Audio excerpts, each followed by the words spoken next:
नमस्कार विद्यार्थ्यांनो, सहज शिक्षण यूट्यूब चॅनलवर मी आपल्या सर्वांचे स्वागत करते।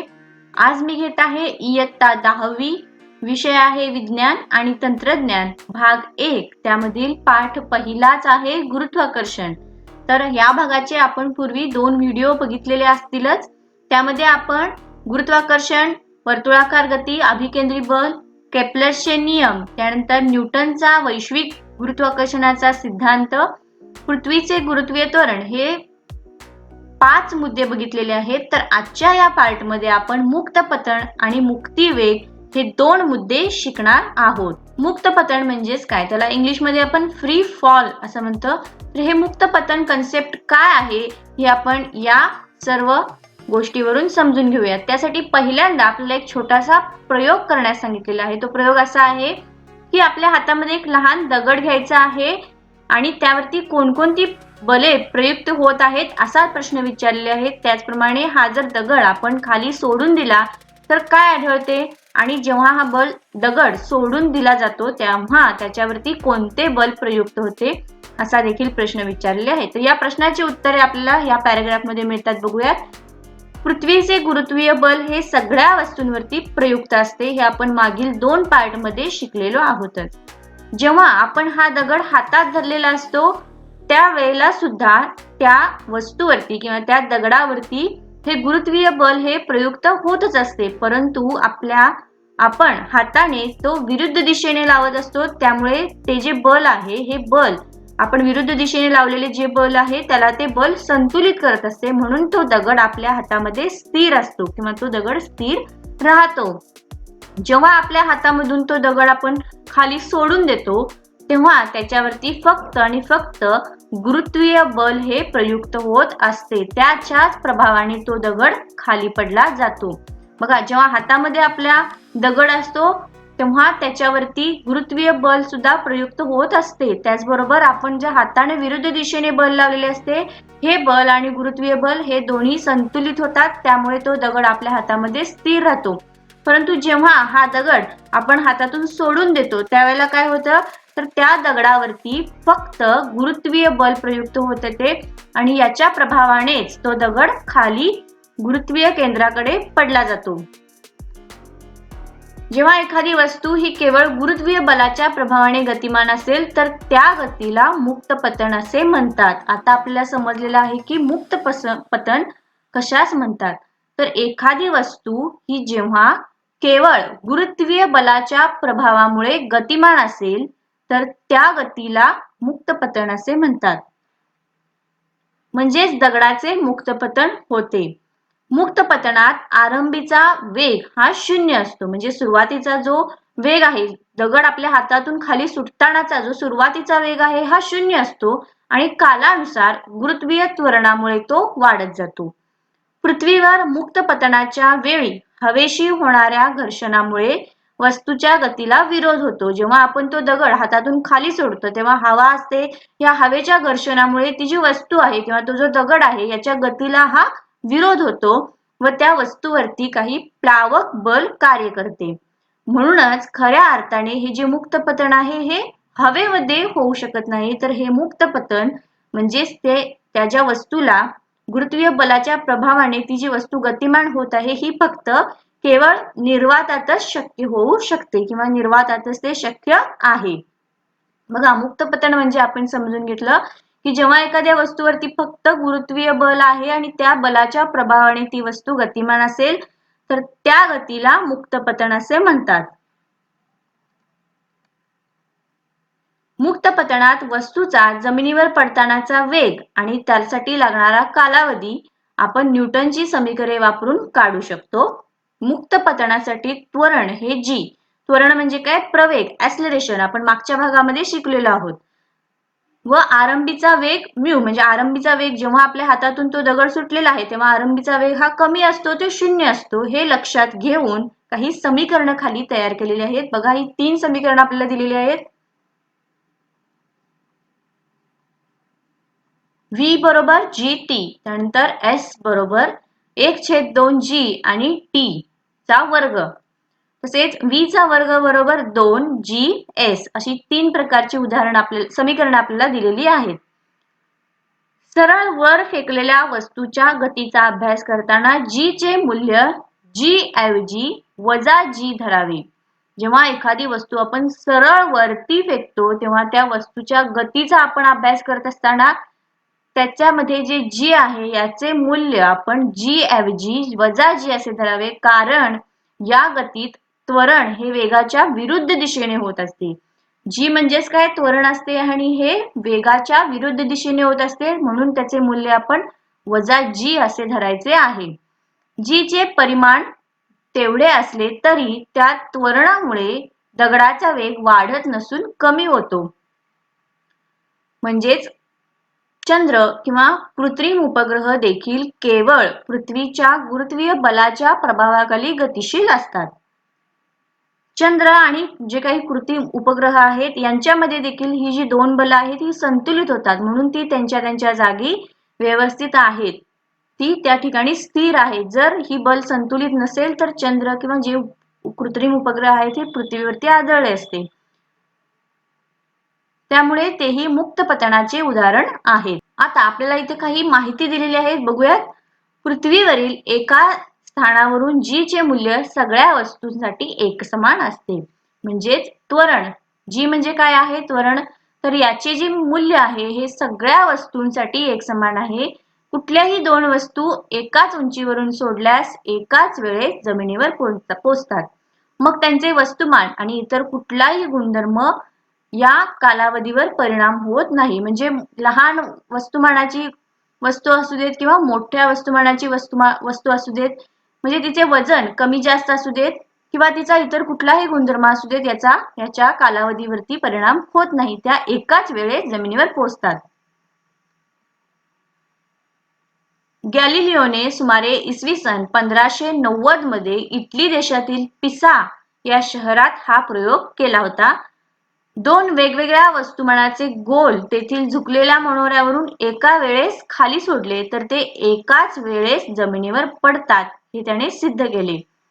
आपण जर जड दगड आणि एक पीस जर उंचावरून खाली सोडले तर ते एकाच वेळी जमिनीवर पोहोचताना आपल्याला दिसून येत नाहीत किंवा तसं आपल्याला आढळून येत नाहीत, कारण पिसाशी त्या हवेशी, म्हणजे हवा जी आहे या हवेशी काही प्रमाणात घर्षण होत असते.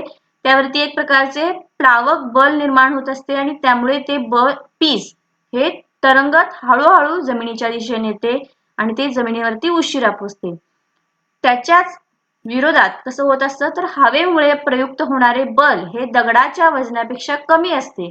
त्यामुळे दगडामध्ये आणि हवेमध्ये जे संघर्ष बल होतं, त्यांच्यामध्ये जे संघर्ष होतं आणि जे प्लावक बल निर्माण होतं ते थोड्याशा कमी प्रमाणात होतं आणि त्याच्यामुळे दगडाच्या गतीवर परिणाम करण्यास ते कमी पडते. त्याचबरोबर हा जो प्रयोग आहे, हा प्रयोग या शास्त्रज्ञांनी एका निर्वातात केला असता दगड आणि पीस या दोन्ही वस्तू मात्र एकाच वेळेस जमिनीवर पोहोचतात हे सिद्ध केले. म्हणजेच मुक्त पतन हे निर्वातामध्ये शक्य आहे.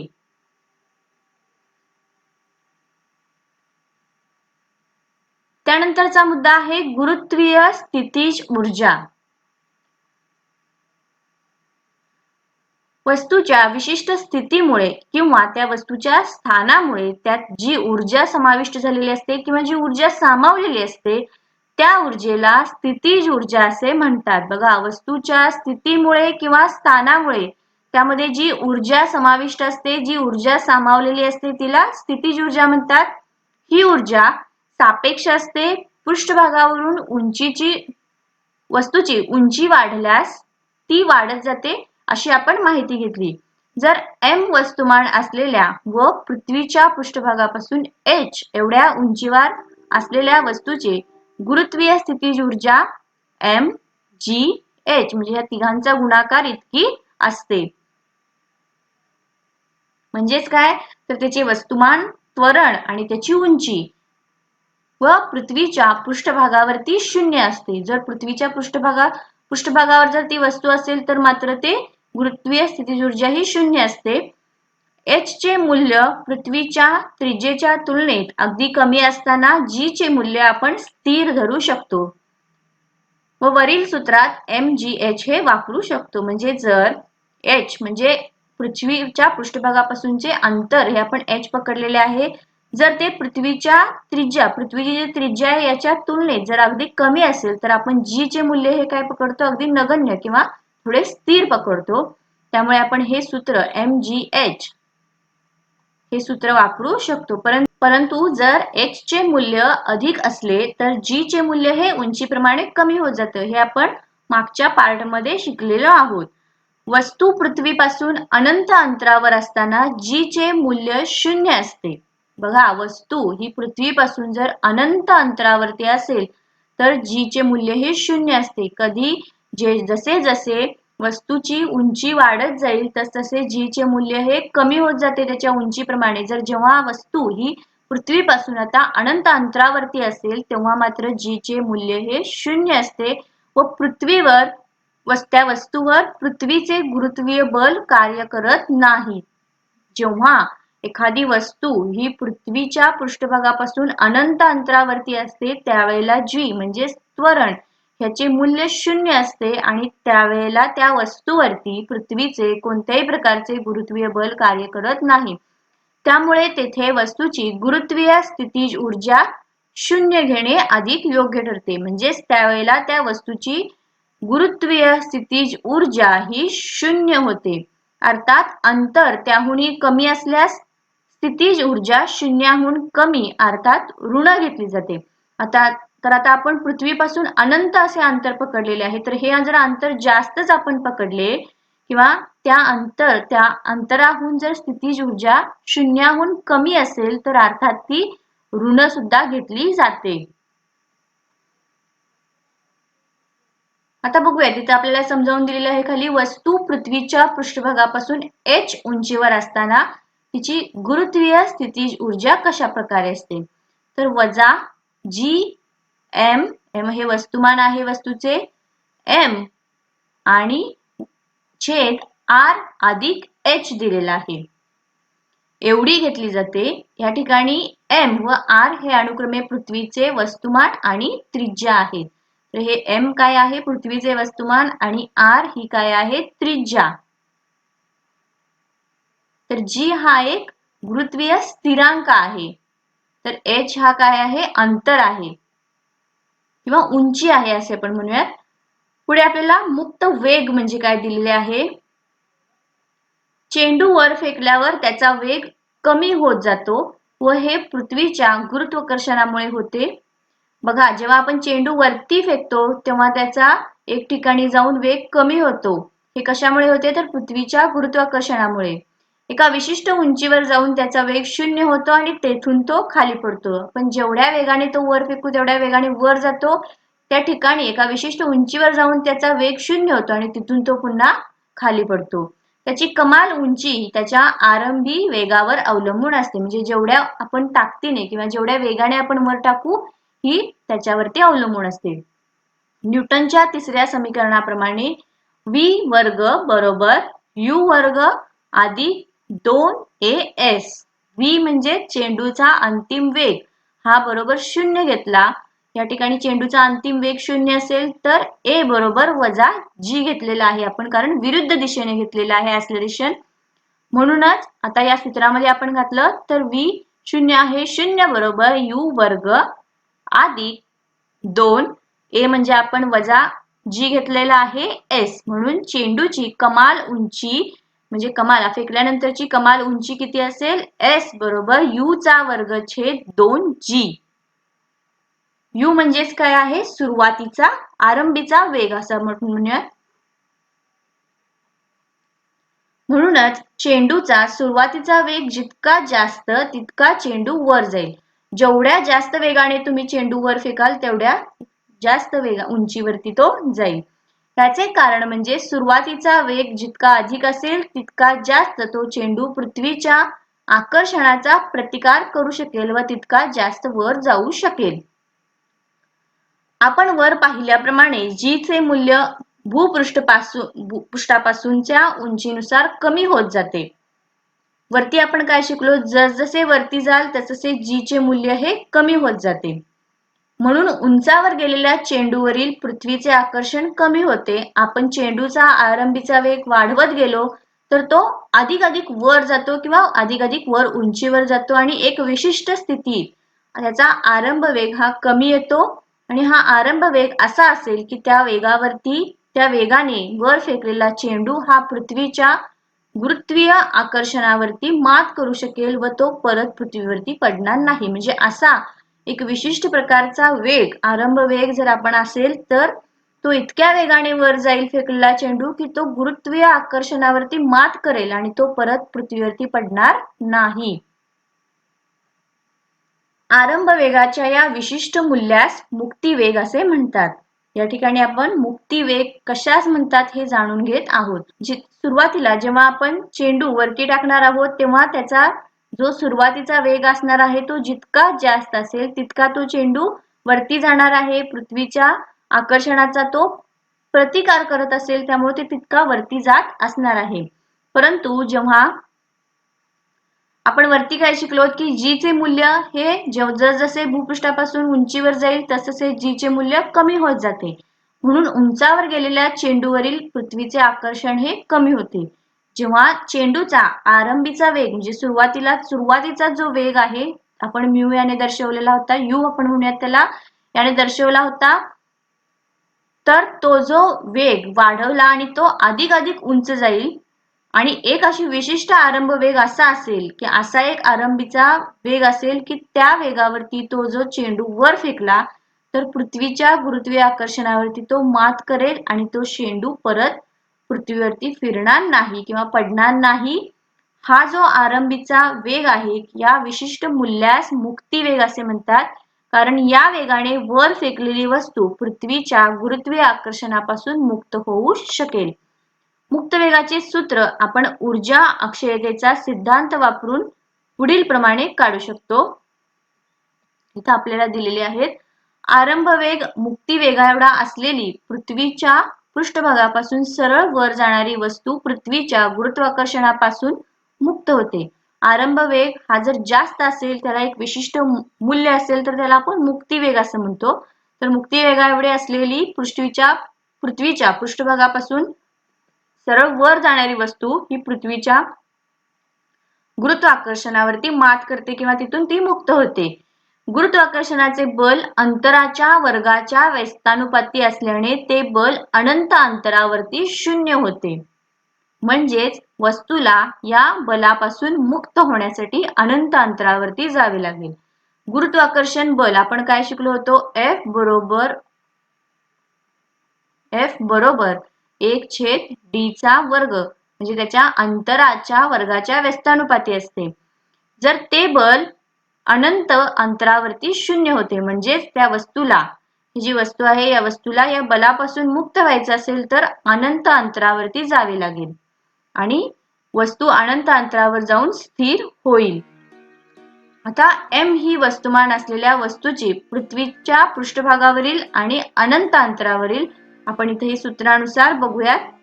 गतीज ऊर्जा कशी असेल 1/2 mv चा वर्ग. त्यानंतर स्थितीज ऊर्जा असेल वजा g हा एक स्थिरांक आहे m आणि m/r. r ही पृथ्वीची त्रिज्या आहे तर m ही आहे पृथ्वीचे वस्तुमान. आता एकूण ऊर्जा E1 आपल्याला काढायची असेल तर या दोघांची आपल्याला बेरीज करायची आहे, गतीज ऊर्जा आणि स्थितीज ऊर्जा. तर अनंत अंतरावरील असेल तर अनंत अंतरावर गतीज ऊर्जा 0 आहे, स्थितीज ऊर्जा आहे वजा g m.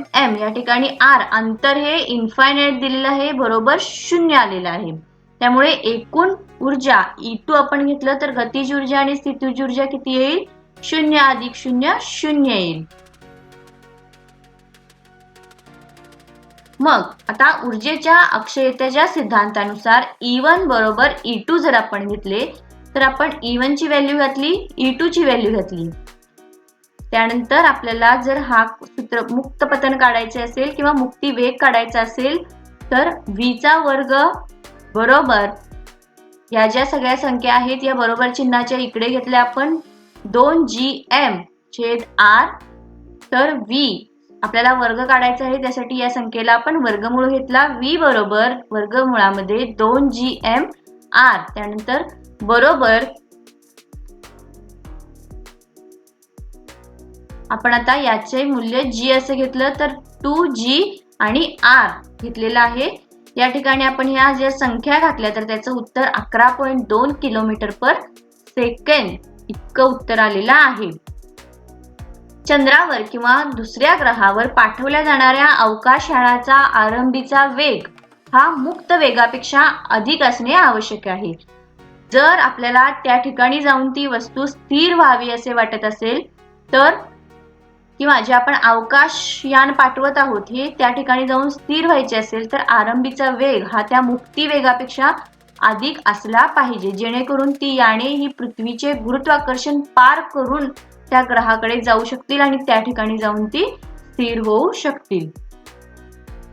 तर अशा प्रकारे हा पाठ संपलेला आहे. या पार्ट मधून तुम्हाला हा धडा समजला असेल किंवा हे 2 मुद्दे मी जे शिकवले हे समजले असतील तर या व्हिडिओला तुम्ही नक्की लाईक करा, चॅनलला सबस्क्राईब करण्यास विसरू नका. धन्यवाद.